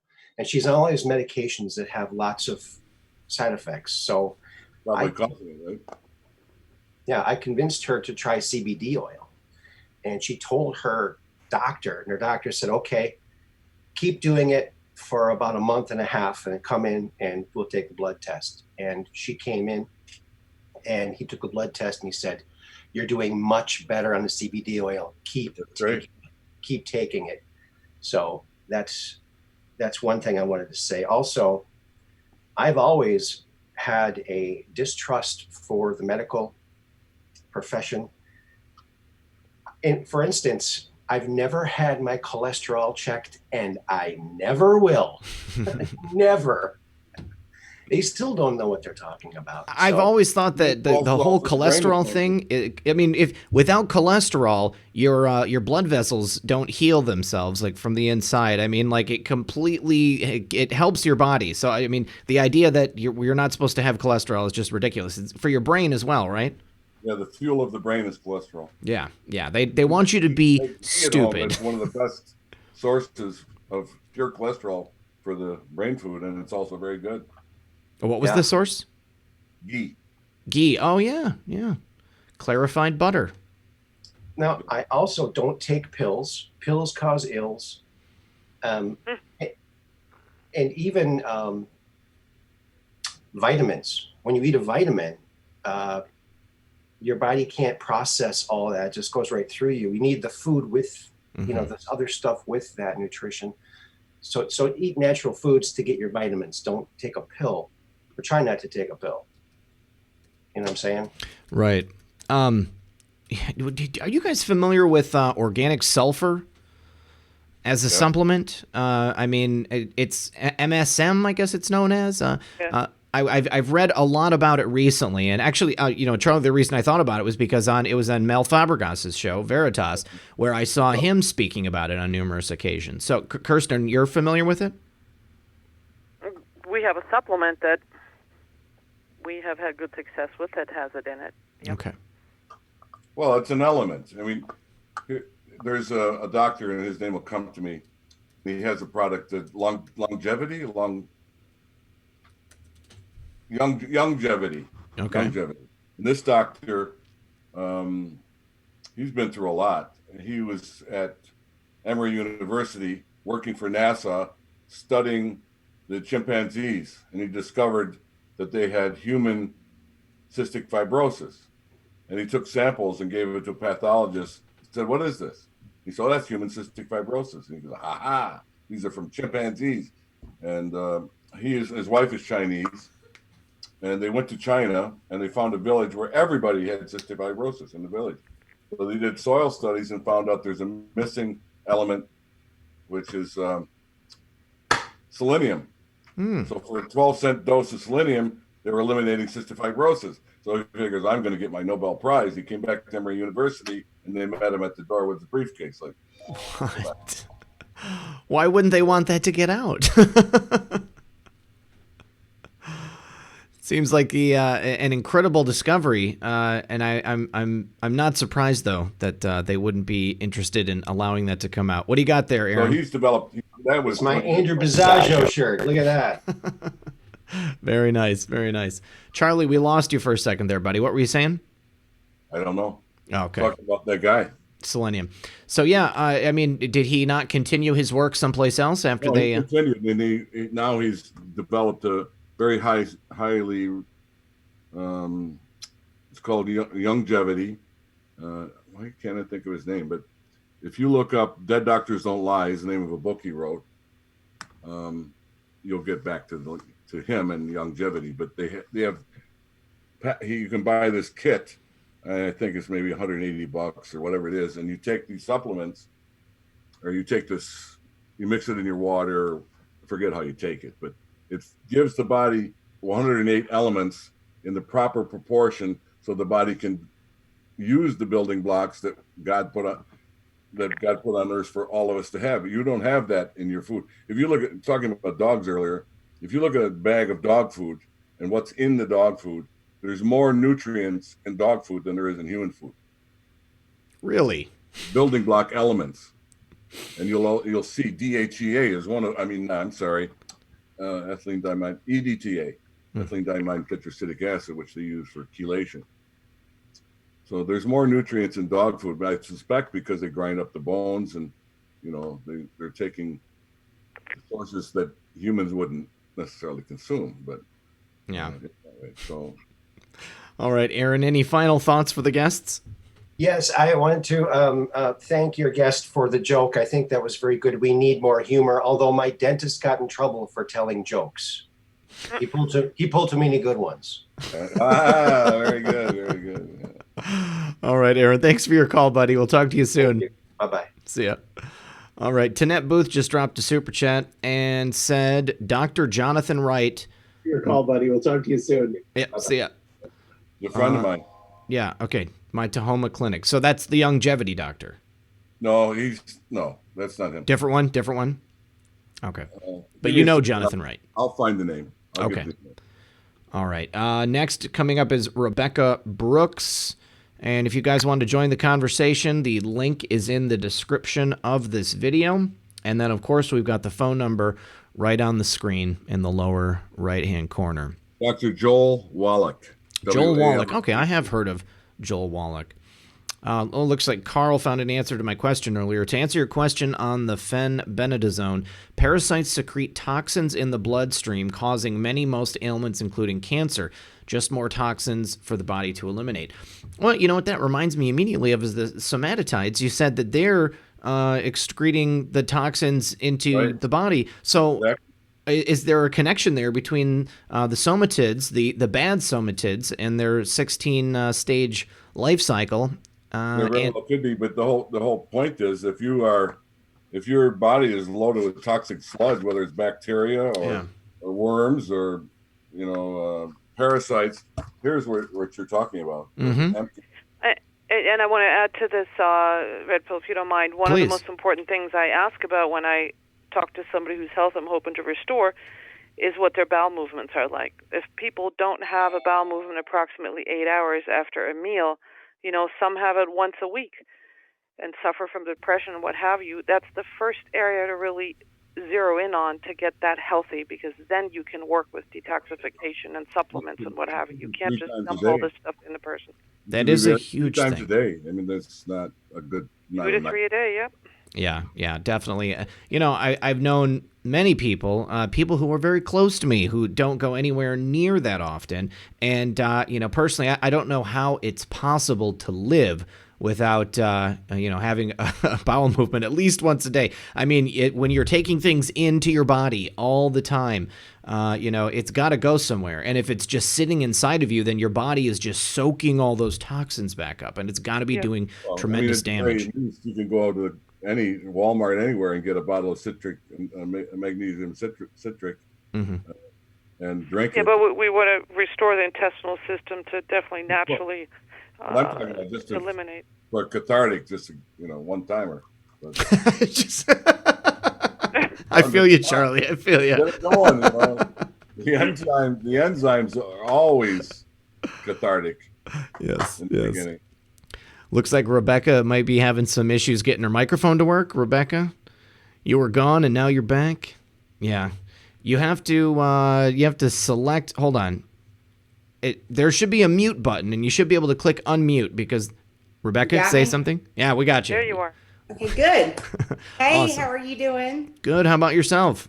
I'm wonderful, thank you. I was actually calling in to validate everything that has been said tonight. I'm a health coach. I graduated from the Institute for Integrative Nutrition, and I coach people to better health as far as, if you're battling with cancer, even if you're not, when you don't feel good. But I basically just walk people through the steps, and it's a whole mind, body, issue. So everything works together. Your body works as a whole. And, but yeah, I just wanted to validate everything they were saying, especially with Dr. Otto Warburg. I'm very familiar with his work. And I had cancer, and I freed myself of it with melanoma, stage 2. Wow. And, I did Otto Warburg as far as using baking soda and water, and it worked. So there's a lot to what they're saying tonight. How quickly did you see results, Rebecca? I mean, because a lot of people don't hear about these alternative cures until maybe they think it's too late, or they don't have the they just don't get it until it's at the very end stages. Right. Well, with mine, it was on my leg and it had been there and it started growing. It was the same as what I'd had before. And I started using a baking soda paste on that spot. And within probably a week, it was gone.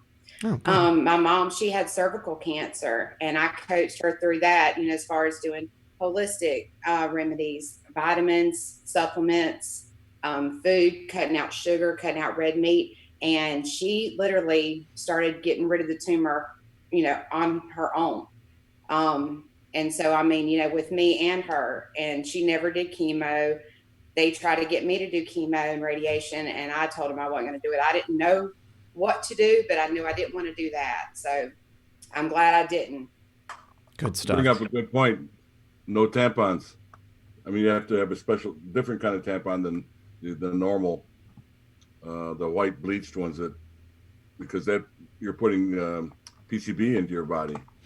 I have heard that before, actually. Yeah. I mean, that's a great point. And I think that's just something that people don't necessarily consider. I mean, we've got chemicals soaking, a lot of different things that we're putting on our bodies. Well, they have asbestos in the underarm and baby powder. I mean, it's just insane. So what do we do instead of using if I can't use Old Spice any longer? I mean, what am I supposed to do? Non-aluminum base underarm. I've tried the crystal deodorant before, but it just scratched up my underarm and it didn't really do anything. And then anything that's just a deodorant but not an antiperspirant, cologne. Yeah, I guess that's it. I mean, I work at home, so I mean, it really doesn't matter anymore. I should just stop. And guys, there's carcinogens in everything. Body lotions that women put on, like y'all had mentioned earlier with the household cleaners. I mean, people just go look at the ingredients list and start Googling it, even in your pantry and boxed food, processed food. I mean, it'll scare the mess out of you. Seeing what all's in there. It's all about the immune system. They did a study to put cancer into people's underarm just as a test. And the ones who had a very strong immune system, it just shucked it off. Wow. The ones who didn't, So if your immune system is strong, back to the longevity, if you have all the building blocks and your immune system is strong, just like your tree outside, if you have an apple tree and it's got all the nutrients in the soil and you've protected it, it's going to give you good apples. And absolutely. Charlie, we also may want to bring up lymph nodes, how quickly doctors are cutting out lymph nodes out of women who have breast cancer. Exactly. And people don't realize that the lymph system is the body's drainage system. And if you have cancer in your body, it's certainly going to go through the lymph system. And you don't have to cut them out unless you have one that's maybe filled with gangrene and completely backed up. But save your lymph system. Excellent. Well, Rebecca, thank you very much for a call. Did you have any further comments before we move on to the next caller? No, that's it. Thank y'all. Thank you so much for calling in. I appreciate your perspective. All right. Thank you, guys. Talk to you soon. Bye-bye. Okay. And let's see. Coming up next, we've got Kim. Kim, you're on the air. Looks like your microphone's working. Are you there? Oh, hi. Oh, yeah. Push mute on the broadcast. Thank you so much for calling in. I appreciate your perspective. Okay, hold on. I'm going to mute you till you get that muted on your end. It's okay. It happens. Am I there? Yes, you're here. Yes. Can you hear me? Hold on. I'm unmuting.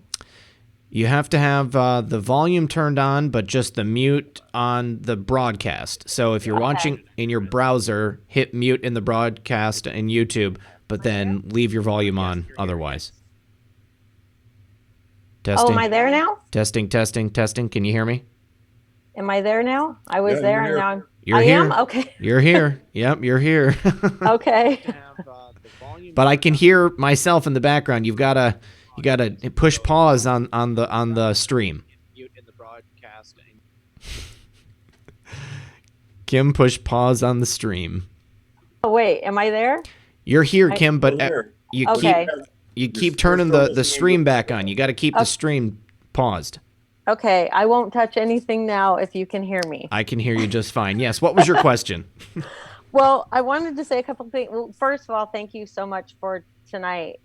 You always give great shows, and know that you are mine and my husband's update. Oh, thank you. Yeah. I appreciate it. I'm glad you like it. Absolutely. So first of all, I want to tell you, Red Pill, take a hair dryer to your deodorant and melt it a little bit. It'll go on easier. Okay.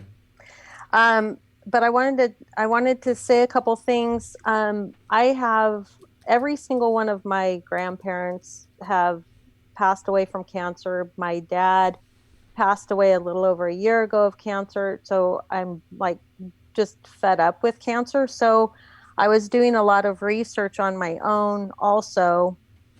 And that's why I said one of the really good documentaries just overall to watch is that Crazy Sexy Cancer, Chris Carr. It's really, really fascinating because it shows her get it where she was going to have multiple organ transplants. That was the only cure that the doctor gave her. And she said, no way, I'm not doing that. That's ridiculous. So she just started doing research, and it goes through her whole journey and shows even her blood tests and what she's doing, because she goes to a complete plant-based raw diet. Like she went full force. So it's a very, very fascinating documentary to watch, to give information on just how our food and everything really kind of, dictates all of that. Okay. And when I was looking into my own kind of prevention and looking into the lymphatic system, because that is the system that drains everything from our body, and it drains through your left, like the draining part is under your left, it's in your left armpit. But our lymphatic system doesn't. What I learned was our lymphatic, and please correct me if I'm wrong, anybody on the panel, our lymphatic system doesn't have a circulatory system like our heart does. So we have to get it moving. So good ways to do that is dry brushing. And you can look up on YouTube and find, proper ways how to dry brush, but it gets the lymphatic system moving, because there's a certain way you have to go from your feet up to where it drains the heart. Yeah. And then also I bought a rebounder. That's one of those tiny kind of what are those? Oh, it's a trampoline. Thanks. Yes. And you do that for like 5 minutes a day, even if you don't get a lot of exercise, but at least that it gets you going. And my body is really sensitive. So a lot of times if I start to get sick, I'll get huge, my lymph nodes underneath my armpits will just get these huge lumps in them. And I find when I do that, though, they go down. And so I just wanted to kind of put that out there as one of the things to keep your immune system and your lymphatic system going, that I kind of found, helps. I've heard, what is it called, a lavage? Is that the right word for it? I don't know. It's one of those, it's just a dry brush. I always saw them. They're like those little round, like kind of, are you talking about the brush? No, I'm saying that it's a form of massage, lymphatic massage. I think they call it lavage, if I'm not mistaken. Yeah. You can also ride your lawnmower if you don't want to buy it. And it was wonderful for that. Oh, okay. Well, that's interesting. I'll have to buy one. Get your grass cut at the same time. Yeah, really. So the dry brushing, it can be a soft bristle brush, Charlie. We recommend it too, from feet up to the heart, and then shoulders down to the heart. Nothing too hard. Some people have very thin skin or sensitive skin too. It's just a matter of not tearing it, but massaging what's underneath. Right. Makes sense to me. I've definitely heard of it before, but I've never used it. I used to have issues with my lymph system when I was younger. but not so much as an adult. I think maybe it's just my diet changed as I got older. Plus, the skin Staying hydrated. the skin is the largest organ of the body. It's going to reveal a lot of things going on inside the body, but it's take care of your skin and you're taking care of one of the major, it's like the liver. It's an organ. Mm-hmm. And staying hydrated is super important. Right. Yeah, that's what I was going to say. Drink just like tons of water, because that's what flushes your system of all of that. So. And whenever you drink caffeine, coffee, Mountain Dew, what have you, it takes 1.5 times as much water away from your body, especially your brain. So if you have a cup of coffee, please drink 1.5 cups of water after. Oh God, I'm gonna have to drink a boatload of water then. I used to have like a gallon jug of water. I think I'm just gonna have to have an IV of water. Yeah. Add carry it with me throughout the day. Yeah. All right. Well, Kim, thank you very much for your call. I do appreciate it. Thank you so much again for all you do. Thank you. And say hi to your husband as well. I will. Okay. Bye-bye. Okay. Bye-bye. All right, you guys. We are approaching the top of the hour. 10 more minutes. We've got a couple more callers. We're going to try to get to them all. I just wanted to say thank you to Charlie and Kersten, both of you, for coming on the program. Do appreciate it. I appreciate the the information that you guys provide. Thank you. Yeah. And then also I want to remind everybody, tomorrow at 5 p.m. with myself and Methods, our new Comfy Sunday program. That's 5 p.m. Eastern Standard Time. We moved it ahead a couple hours so that we could accommodate the Patriots in Europe and abroad. Hopefully, we're going to have just as many people as we did last week. Had about 4,000 people watching last week. Maybe we'll have more since we've got the opportunity for people in Europe to watch as well.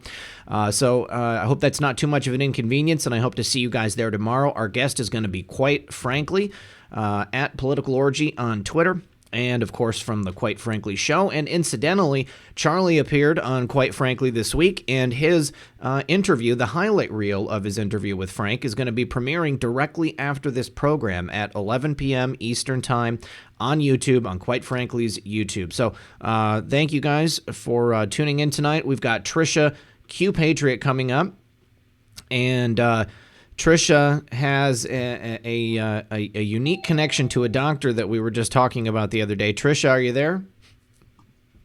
Got yourself muted.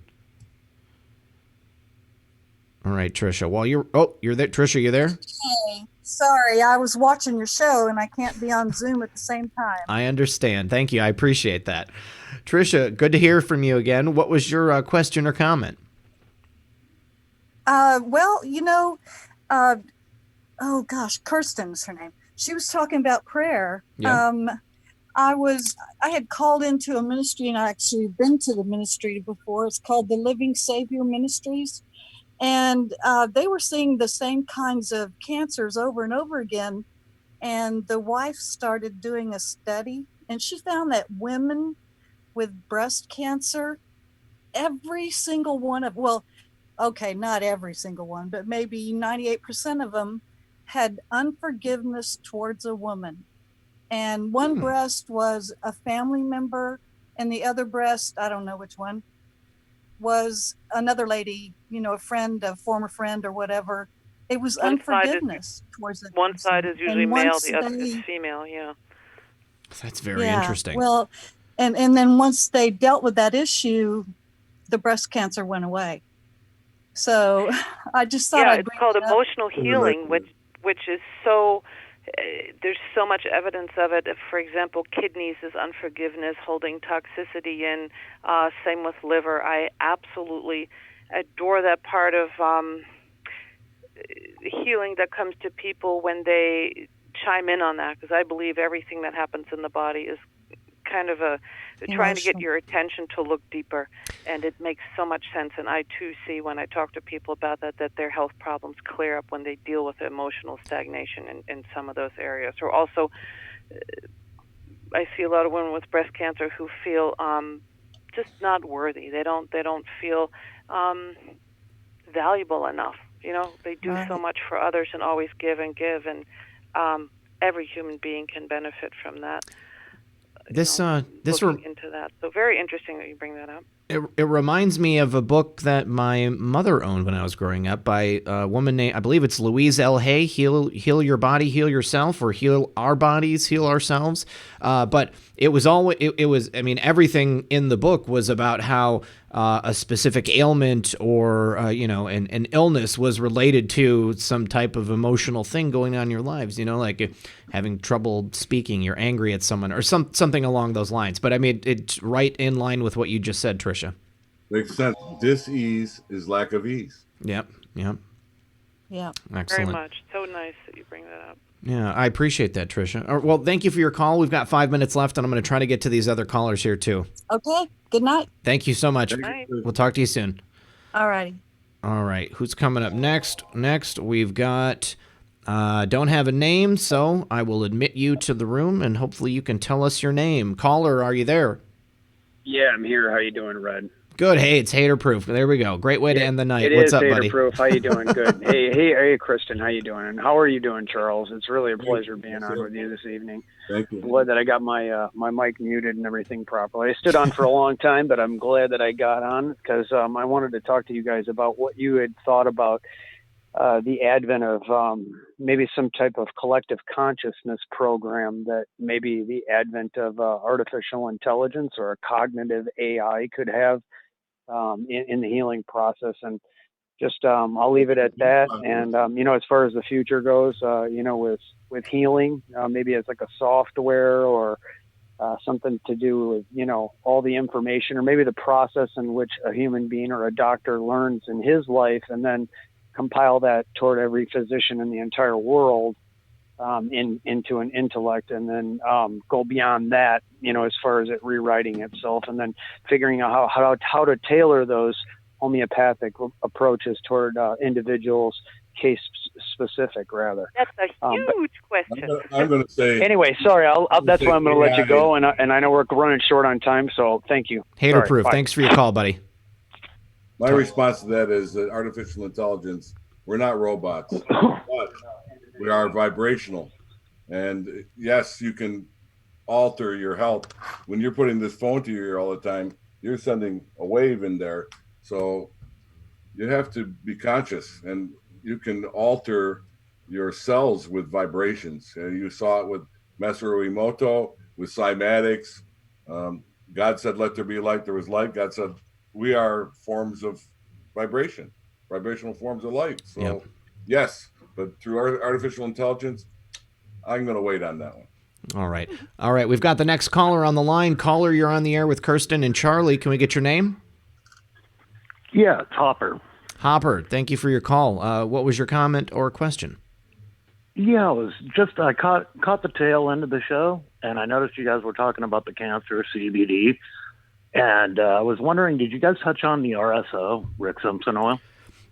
We didn't talk about it tonight. I mean, I used to be a caregiver in my state. Okay. And I used to produce run a collective out of San Diego, California here. And I've just recently created a solventless version of RSO. Oh, what do you use? And I'm using rosin. I'm calling it RHO, rosin hash oil. Yeah. And basically, what I was going to call into comment about was you guys were talking about the CBD, but I'm a believer that the CBD tells the THC what to attack. Yeah, it's a synergistic action, Yeah, they have to be used, I think, in conjunction, because one directs the other, so to say. And but you need the THC. That's what's actually killing the cancer. So are you using a heat press? Are you using a heat press? No, what was that? Are you using a heat press? Okay. Yeah. Yes. Yeah. Those were just coming into vogue when I stopped doing it. They were unavailable before that. So that's great. I mean, obviously that makes it a lot simpler for the producer, and then also much safer for the patients, I think. Yeah, well, the way I came about it was a friend of mine, my best friend's mom, got cirrhosis of the liver, and she needed something and had cancer. So I needed to figure out a way to do it without solvents, because all the RSOs made with solvents, naphtha, et cetera, as a stripping agent. Yeah. So I figured a way to do it, and the way I did it was it comes out a little thicker, but with temperature, you can recreate anything that's done with a solventless, and just adjusting temperature. But the one thing to get that same consistency, I needed to add a little bit of something else to thin it, so I used MCT oil. I was going to say MCT or coconut oil. Yep, MCT, and it stays, it never, like coconut oil will solidify, where MCT oil always stays, liquid. Absolutely. All right. Well, Hopper, thank you for your call, buddy. We're right at the top of the hour, so we're going to have to close it out. But thank you for calling. I do appreciate it. Right on. All right, man. Take it easy. Have a great. Yep, you too. One of my professors, master of all masters, said that by smoking it, it opens the third eye and prevents gamma radiation. Oh, that's interesting. All right. Well, obviously, there are numerous health benefits from marijuana plants and the different things that you can make from them. So that's another show, though. So, guys, thank you very much, everybody, for joining us. Don't forget to go check out Charlie after this on Quite Frankly. It's starting right now. Kersten, again, thank you very much for coming in, and I'll be speaking with you very soon. Charlie, same likewise. Thank you again for being here. I really do appreciate both of you. Thank you for inviting me. Thank you. Thank you both. All right. And then one more time, guys, if you do want to get the book, if you want to get a hold of Kersten, you want to get a hold of Charlie, all of that information is available in the description of the video below. As always, this has been Red Pill 78. I am the Corruption Detector, and this was your Red Pill News for Saturday Night Livestream. Good luck, everyone, and God bless.